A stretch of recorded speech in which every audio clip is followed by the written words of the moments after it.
The Xbox Series X has been showcased as the world's most powerful console, housing the tech and hardware to bring next generation to the masses with top performance and high-grade visuals.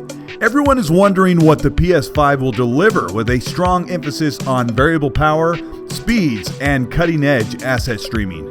Xbox is confident that the new console package and delivery system will provide that next-generation look and feel, and hiding behind all of that power is the games coming to back up the hardware.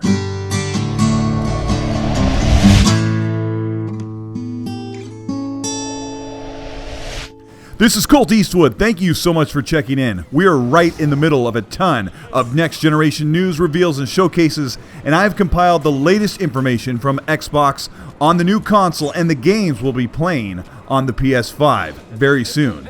If you end up enjoying this video, please let me know by liking and subscribing to the channel, and let's see what next generation on Xbox feels like. Set your video to 4K 60 and let's roll the montage music.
Looking at the raw specs of the PS5 and the Xbox Series X, it is clear that the Xbox has more compute and rendering power, while the PS5 leads in overall bandwidth.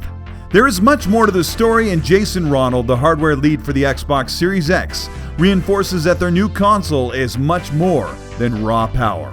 He says, "To me, it's all about the end-to-end performance of the system. What was critically important to us was sustained levels of performance, unlike anything you've seen before. And we designed the system to be a well-balanced system, with no bottlenecks or no compromises in any area. We knew we had to invest in things like SSD-level I/O performance. We designed the Xbox Velocity architecture to be the ultimate solution for asset streaming." End quote. The Xbox Series X on paper is some 2 times slower than the fastest solution in the world in the PS5, meaning that games will stream in the world into view instantaneously on the new consoles, but the PS5 will get you into the game in seconds, where the Xbox Series X might take a few more seconds. But thanks to Velocity Architecture, a proprietary software and hardware concert solution available to all developers working on an Xbox version of their game, we will experience incredibly fast assets streamed behind the curtain, making up the difference of PS5's fast input and output with PlayStation's Kraken solution. Jason Ronald explains this. He says, "Look at something like the Velocity architecture. That's a combination of the NVMe SSD, a dedicated hardware decompression block, a new file system API called Direct Storage, and then new innovation even on top of that called sampler feedback streaming, which is what allows us to have an effective memory multiplier beyond what's in the physical memory. You also look at something like variable rate shading. Not only do we have 12 teraflops of GPU power, but developers can be that much more efficient in how they use it. They can actually deliver results even beyond the raw teraflops that are in the box. So to me, it's more about how the system's used and the integration of hardware and software that will define what's possible in this next generation. Sony's PlayStation offers a variable compute of 10.28 teraflops down to nearly 9 teraflops, giving developers plenty of power to deliver the highest end visuals at dynamic 4K pared down at 30 FPS or a bit less to achieve a next generation experience at 60 FPS on the PS5. Sony has not elaborated on variable rate shading on quite a variable-based console, but the implementation of VRS on console can offer the developers more access to 10 to 20 more frames, meaning the difference of running a next generation game at 30 instead of 60 FPS. Many games shown this far, around half, have been 60 FPS titles, and as we get into the launch window of next generation, we can expect some games to run at 30 FPS since many titles have been developed long before they had access to the targets or dev kits for the PS5 or Xbox Series X. This doesn't mean that the new console cannot muster 60 FPS on these new games. In fact, expect most, if not all, first-party games to run at 60 FPS on the Xbox Series X. Xbox Game Studios has been prioritizing 60 FPS on their biggest titles, and PS5's Godfall was shown also at 60. Help capturing that look and feel of next generation. Games currently confirmed running 60 FPS or more on the Xbox Series X are Bright Memory Infinite, Call of the Sea, Chorus, Dirt 5, Dying Light 2, the new Forza Motorsports, Gears 5, Scorn, Second Extinction, The Ascent, Halo Infinite, and Scarlett Nexus. Expect 60 FPS to be the norm and 30 to be the outlier of devs that refuse to compromise on visuals over performance on perfectly capable hardware. Xbox currently has shown almost 10 games for the upcoming generation exclusively on Xbox Series X, and PlayStation showed an Unreal Engine 5 tech demo for what games can look like on a PS5, with this week more to show. Microsoft and Sony have to show us what upgrading to a brand new console will look and feel like.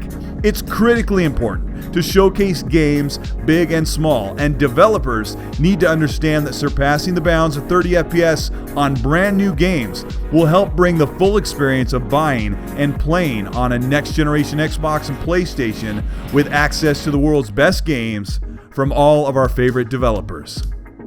This is Colteastwood. Thank you so much for watching. It's been a long week soaking in all of the news in the past Xbox event, and I'm looking forward to the upcoming news for PS5. I'm hearing behind the scenes that we could get a look at the PS5 console in the next few days, but I don't expect to see it until June. But I also expect to see the Xbox Series S Lockhart console around that same time. It's an exciting time for sure, and I have to thank everyone for staying here with me to see it all. And if you enjoyed this video, let me know by liking and subscribing to the channel. Those of you that have been here a while and want to support the hours I pour into these videos to make them entertaining and informative, consider joining the channel or Patreon, and you'll automatically be entered into the giveaways. Add me on Xbox Live and Twitter at Colteastwood. That's where you'll see me the most. I'll see you very soon when more news breaks. Enjoy the games while you relax at home. Send me some feedback in the comments. And please remember, people are dealing with a lot and trying to enjoy this hobby of gaming. So please, be nice.